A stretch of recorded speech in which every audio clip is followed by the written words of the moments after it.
So hello everyone and I welcome you all to Unacademy CUET YouTube channel. आज के current affairs की हम शुरुआत करते हैं आज के इंपॉर्टेंट डे के साथ। तो बेसिकली आज का दिन हम सेलिब्रेट कहें या फिर हम ये कहें कि एक अवेयरनेस क्रिएट करने के लिए हम इस डे को बनाते हैं, वो हमारे पास है ह्यूमन ट्रैफिकिंग अवेयरनेस डे। अब ये ह्यूमन ट्रैफिकिंग जो है ये काफी बड़ी प्रॉब्लम है इंटरनेशनल लेवल पे ही। इंडिया में भी बहुत ह्यूमन ट्रैफिकिंग होती है और अगर हम यूनाइटेड नेशन की वेबसाइट से देखें तो ह्यूमन ट्रैफिकिंग का मेन रीजन हमारे पास रहता है, ये मैंने यहां पे मेन रीजन दे रखे हैं। ह्यूमन ट्रैफिकिंग का मतलब क्या होता है कि किसी पर्सन को आप उसकी नेटिव प्लेस से कहीं दूसरी जगह लेके जा रहे हैं और उनसे कुछ जबरदस्ती कोई काम करा रहे हैं, विच इज इमोरल। तो हमारे पास सबसे पहला जो काम रहता है जो ह्यूमन ट्रैफिकिंग में काफी ज्यादा चीजों के लिए यूज होता है, वो हमारे पास है सेक्सुअल एक्सप्लॉयटेशन। सेकेंड हमारे पास है फोर्स लेबर, की किसी को आप लेके जा रहे हैं और जबरदस्ती काम करा रहे हैं। भाई आप उसको कोई पैसा भी नहीं दे रहे, खाना भी बहुत कम दे रहे हैं और उसको फोर्स लेबर करा रहे हैं, जबरदस्ती काम करा रहे हैं। आज के लोग तो युवा ये चाहता है कि अपनी मर्जी से जो मर्जी रहे वो काम करे, जीवन में कभी भी अपना करियर को चेंज कर ले, है ना। फिर हमारे पास है डेप्ट बॉन्डेज, की किसी को आपने इतना कर्जा दे दिया कि उस कर्जे के बोझ में वो दब गया है और उस बोझ में दबने के कारण वो आपका काम करे जा रहा है। फिर हमारे पास रहता है डोमेस्टिक सर्वेंट्स। देखिए डोमेस्टिक सर्वेंट्स की प्रॉब्लम तो बहुत बड़ी है। बेसिकली आपने देखा होगा कि बहुत छोटे छोटे बच्चे कई अमीर लोगों के घर में काम करते रहते हैं और जिंदगी भर वो वहीं पर काम करते हैं, कहीं पर दूसरी जगह जा नहीं सकते। वो उन्हें धमकी देते हैं कि भैया आप दूसरी जगह गए तो आपको खाना पीना भी आपका बंद कर देंगे और उनको कोई सैलरी भी नहीं मिलती है। तो ये काफी बड़ी प्रॉब्लम है। इसके बाद फिर आप देखेंगे ऑर्गन रिमूवल। ऑर्गन रिमूवल, अरे भैया आपने सुना कि किडनी बेच के आईफोन ले लेते हैं, एक हंसी मजाक का काम है वो तो, बट ये हंसी मजाक का काम नहीं है।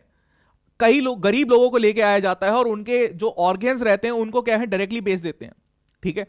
फिर इसके अलावा हमारे पास फोर्स मैरिज करवाई जाती है। कई कंट्रीज कई स्टेट्स ऐसे हैं जहां पे वुमेन्स क्या है काफी कम है। तो क्या किया जाता है, दूसरी कंट्रीज या दूसरे स्टेट से फिर वुमेन्स को स्पेशली लेके इसलिए आते हैं ताकि मैरिज कर सकें। और फिर हम बात करें चाइल्ड सोल्जर्स, टेररिज्म, तो ये सब हमारे पास है। बैगिंग, देखिए बैगिंग बहुत बड़ी है। आपने देखा होगा बहुत छोटे छोटे बच्चे जो रहते हैं वो भीख मांगते रहते हैं, है ना। तो मैं तो प्रिवेंट करता हूं कि आप कुछ भी उनको प्रोवाइड करें, बिकॉज आप अगर छोटे बच्चों को कुछ नहीं देंगे तो बेसिकली वो जो लोग उनको वहां पे गरीब भेज रहे हैं तो वो नहीं भेजेंगे। क्योंकि जनरली आप देखेंगे कि अगर हम कुछ हमें चीजें मिलने लग जाती है ना तो फिर हम दूसरी चीज की तरफ देखते ही नहीं है। आप देखिए कि अगर आप ये सोचें कि आपको ये कॉलेज ये कॉलेज ये कॉलेज, बहुत सारे कॉलेजेस अगर आपको मिल रहे हैं तो आप सोचेंगे कि यार इतनी मेहनत करके मिल जाएगा। बट अगर आप चाहते हैं कि बेस्ट कॉलेज आपको मिले तो अनअकैडमी पर सीयूईटी की तैयारी कर सकते हैं, है ना। तो जब अपॉर्चुनिटी कम होती है ना तो हमारे अंदर का मोटिवेशन अपने आप जग जाता है। चलिए अब देखते हैं, ये तो ह्यूमन ट्रैफिकिंग अवेयरनेस डे की अगर बात कर रहे हैं तो इतनी बड़ी अगर ये प्रॉब्लम है तो इंडिया ने इसके लिए क्या किया है। तो सबसे पहली चीज अगर मैं आपको बताऊं, क्वेश्चन आने के चांसेस जो है वो ये है कि इंडियन कॉन्स्टिट्यूशन में आर्टिकल 23 हमारे पास होता है। आर्टिकल 23 बेसिकली प्रोहिबिट करता है ह्यूमन ट्रैफिकिंग को। इसके अलावा अगर हम कहें तो हमारे पास इमोरल ट्रैफिक एक्ट है 1956 का, आईटीपीए इसको बोलते हैं। फिर अगर हम जाएं हमारे पास इस पे आईपीसी पर, आईपीसी हमारे पास इंडियन पिनल कोड पे जाएं तो सेक्शन 366 ए हमारे पास है। तो it prohibits kidnapping and section 372 of IPC prohibits selling minors into prostitution. फिर अगर हम बात करें बॉन्डेड लेबर के लिए भी हमारे पास लॉ है। फिर पॉक्सो, देखिए पॉक्सो काफी इंपॉर्टेंट है, जो हर एक बच्चे को पता होना चाहिए, हर एक चिल्ड्रन को पता होना चाहिए, अपना राइट आपको पता होना चाहिए। तो पॉक्सो मतलब हमारे पास क्या है, protection of children from sexual offences.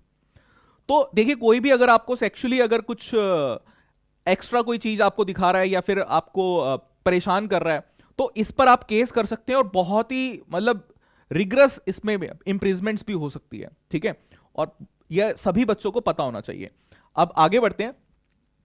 देखिए डेली करंट अफेयर्स की अगर हम बात करें अनअकैडमी के सीयूईटी चैनल पर, हम यहां पर करंट अफेयर्स लेके आते हैं एग्जाम ओरिएंटेड, आपके based on previous year questions में यहां पर लेके आता हूं। तो अब हम बात करें, आपको अगर ये क्लासेस देखनी है, पूरा डिटेल कोर्स अगर आपको चाहिए तो आप अनअकैडमी की ऐप को डाउनलोड कर लीजिए, यूज करिए कोड MS25। अगर आप वेबसाइट पे हैं तो आप डाल सकते हैं unacademy.com/sirmanoj। My name is Manoj Kumar. आपको फिजिक्स और करंट अफेयर की क्लासेस यहां पर मिल जाएंगी। शुरुआत करते हैं हम अपनी नारी शक्ति के साथ, वुमेन एम्पावरमेंट के साथ। तो अवनी चतुर्वेदी आपको यहां पर दिख रही हैं, ये हमारे पास इंडियन एयरफोर्स में पायलट हैं। और अभी यहां पर हमारे पास क्या होनी है, वीर गार्जियन। 2023 एक बायलेटरल एक्सरसाइज है हमारे पास जापान और इंडिया के बीच में। अब जापान और इंडिया पहली बार क्या कर रहे हैं, एक एयर एक्सरसाइज यहां पर करेंगे, और ये जापान में हमारे पास ये एक एयर एक्सरसाइज होनी है। तो इसमें लीड हमारे पास कौन करेंगे, ये अवनी चतुर्वेदी जी जो है ये यहां पर लीड करेंगी। काफी इंपॉर्टेंट नाम है इनका, आपने इससे पहले भी काफी नाम सुना होगा इनका, बट ये काफी बड़ी एक अचीवमेंट है कि एक वुमेन हमारे पास जाके दूसरी कंट्री में लीड कर रही है, और वो भी आर्मी की एक वॉर गेम एक्सरसाइज में। ठीक है, तो इंडिया जापान के इससे क्या होंगे, टाइज काफी ज्यादा मजबूत हो जाते हैं, हमारी फ्रेंडशिप जो है वो और भी ज़्यादा स्ट्रॉन्ग हो जाती है। हमें प्रैक्टिस जानने को मिलती है कि जापानीज एयरफोर्स जो है वो क्या यूज़ कर रही है और हम क्या यूज़ कर रहे हैं। बेसिकली उनको एयरफोर्स नहीं कहा जाता है। क्वेश्चन मैं आपको बोलता हूँ कि जापानीज की जो एयरफोर्स है उनको क्या कहा जाता है, इसके लिए एक नीचे आप कमेंट लिख सकते हैं। देखिए लास्ट ईयर का अगर हम सीयूईटी का एग्जाम देखें तो उसमें बहुत सारे क्वेश्चन जो आपके पास थे उसमें ना फिल्मों के ऊपर जो अवार्ड्स थे उनके ऊपर पूछे गए थे, क्योंकि उसी समय पर हमारे पास करंट अफेयर की अगर बात करें तो फिल्म अवार्ड्स भी हमारे पास आए थे। तो अभी देखिए ग्लोबल, ये गोल्डन ग्लोब्स 2023 का एक अवार्ड मिला है हमारे पास। आरआरआर एक मूवी थी एसएस राजामौली की, तो उसमें नट्टू नट्टू गाना था। तो नॉन इंग्लिश सॉन्ग में नट्टू नट्टू को ओरिजिनल सॉन्ग होने के कारण ये अवार्ड मिला है। तो काफी बड़ा, मतलब आपके लिए भी एक प्रेस की बात है कि एक इंडियन मूवी को ये अवार्ड यहां पर मिला है ओरिजिनल सॉन्ग के ऊपर, क्योंकि आजकल तो रिमिक्स आते हैं, है ना। अब आप मुझे नीचे कमेंट में एक ये भी बता दो कि आपका फेवरेट ओरिजिनल सॉन्ग कौन सा है, उसका देख लेना कि कोई हमारे पास कॉपी ना बन गया हो। फिर नेशनल साइंस डे, देखिए नेशनल साइंस डे हमारे पास अभी तो दूर है, आज तो हमारे पास 11th ऑफ जनवरी है, ये 20th फरवरी को हम बनाते हैं national science day. So basically हम ये नेशनल साइंस डे बनाते हैं, रमन इफेक्ट जो था वो उसी दिन हमने डॉक्टर सीवी रमन जो हमारे पास है, रमन इफेक्ट को उन्होंने डिस्कवर किया था। अब वो तो ठीक है जब बनाएंगे, बट हमारे पास जो थीम है ना, अभी जितेंद्र सर ने क्या करा है, इस थीम को लॉन्च किया है, तो ये थीम आपको याद रखनी है। जैसा आप जानते हैं कि G20 समिट अब की बार इंडिया में होना है, और इस G20 समिट को ही देखते हुए अब की बार की जो थीम रखी गई है वो हमने रखी है global science for global wellbeing. हम ये दिखाना चाह रहे हैं कि हम ग्लोबल वे में साइंस को कैसे आगे बढ़ा सकते हैं। तो ये थीम परफेक्ट लगती है मुझे G20 की, अगर हम प्रेसिडेंसी होस्ट कर रहे हैं। आप बताइए कि अगर आप होते तो नेशनल साइंस डे के लिए इस साल के लिए क्या थीम रखते। फिर हम आगे आते हैं। देखिए क्योंकि आप ऐसा खुद से सोचेंगे ना कि आप कुछ बड़ा करेंगे तभी बड़ा कर सकते हैं, तो ये सोचा करो कि यार ये थीम रखी है, तो अगर मैं होता तो क्या थीम रख देता। अब देखते हैं सीईओ ऑफ पेटीएम, आपसे एक क्वेश्चन पूछा है मैंने कि सीईओ ऑफ पेटीएम कौन है यहाँ पे, रितेश अग्रवाल, भाविश अग्रवाल, सचिन बंसल, विजय शर्मा। तो अगर आप करंट अफेयर्स की मेरी वीडियो रेगुलरली फॉलो कर रहे हैं तो आपको पता होगा ये है हमारे पास विजय शर्मा, और सीईओ के ऊपर काफी क्वेश्चंस हमारे पास आते हैं। देखिए लास्ट ईयर के सीयूईटी की अगर बात करें, मैं बार बार सीयूईटी एग्जाम पर इसलिए फोकस कर रहा हूं क्योंकि ये प्रीवियस ईयर क्वेश्चंस पर भी मैं ये करंट अफेयर्स लेके आता हूं। अदरवाइज करंट अफेयर्स बहुत सारे हैं, आप अगर वेबसाइट्स देखेंगे करंट अफेयर्स की तो आपको बहुत सारी चीजें मिल जाएंगी, बट क्लास 12th के बच्चे के लिए क्या करंट अफेयर इंपॉर्टेंट है वो सबसे ज्यादा इंपॉर्टेंट मायने रखता है। तो अभी हमारे पास परशुराम कुंड फेस्टिवल 2023 इनोग्रेट होगा, 12th ऑफ जनवरी से 16th ऑफ जनवरी तक ये चलेगा, अरुणाचल प्रदेश में हमारे पास रहता है। अब ये जो हमारे पास है बेसिकली इसको हम कहते हैं कुंभ ऑफ नॉर्थ ईस्ट, ठीक है। और कहा जाता है कि अगर आपने एक डुबकी मार ली हमारे पास परशुराम कुंड में तो आपके पाप सारे धुल जाएंगे। अब ये पाप खत्म हो या ना हो डुबकी मारने के बाद, बट अगर आपने पढ़ाई नहीं भी करी है तो भी अगर आप सीयूईटी एग्जाम निकालना चाहते हैं तो वो पाप जरूर हम आपके धो सकते हैं, और वो है आपके अनअकैडमी ज्वाइन करके। देखिए मैं कई बार कहता हूं कि winners and losers have same गोल, क्योंकि देखिए गोल से डिसाइड नहीं होता कि आप क्या बनेंगे, मेन चीज है वो प्रोसेस आपको पता होना चाहिए कि प्रोसेस क्या है।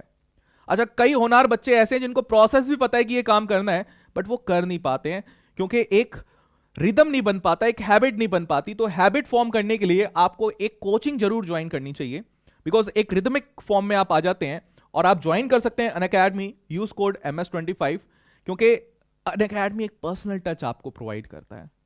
और मैं आपको एक सक्सेस का एक प्रोसेस तो बता ही देता हूं कि आपको लिमिटेड रिसोर्सेज से पढ़ना है। एनसीईआरटी बेस्ट है, जो हम टेस्ट सीरीज देंगे वो बेस्ट है, जो हम मॉड्यूल देंगे वो आपको पूरे कर लेने हैं। लिमिटेड सिलेबस आपको पढ़ना है, हर एग्जाम का सिलेबस फिक्स होता है, उससे आगे की चीजें आपको नहीं देखनी है। फिर हम बात करें तो रिटर्न फॉर्मेट में आपको तैयारी करनी है, बार बार आपको एमसीक्यूज देने, जितने ज्यादा एमसीक्यूज आप एग्जाम देंगे उतनी ज्यादा बेटर आपकी तैयारी होती रहेगी।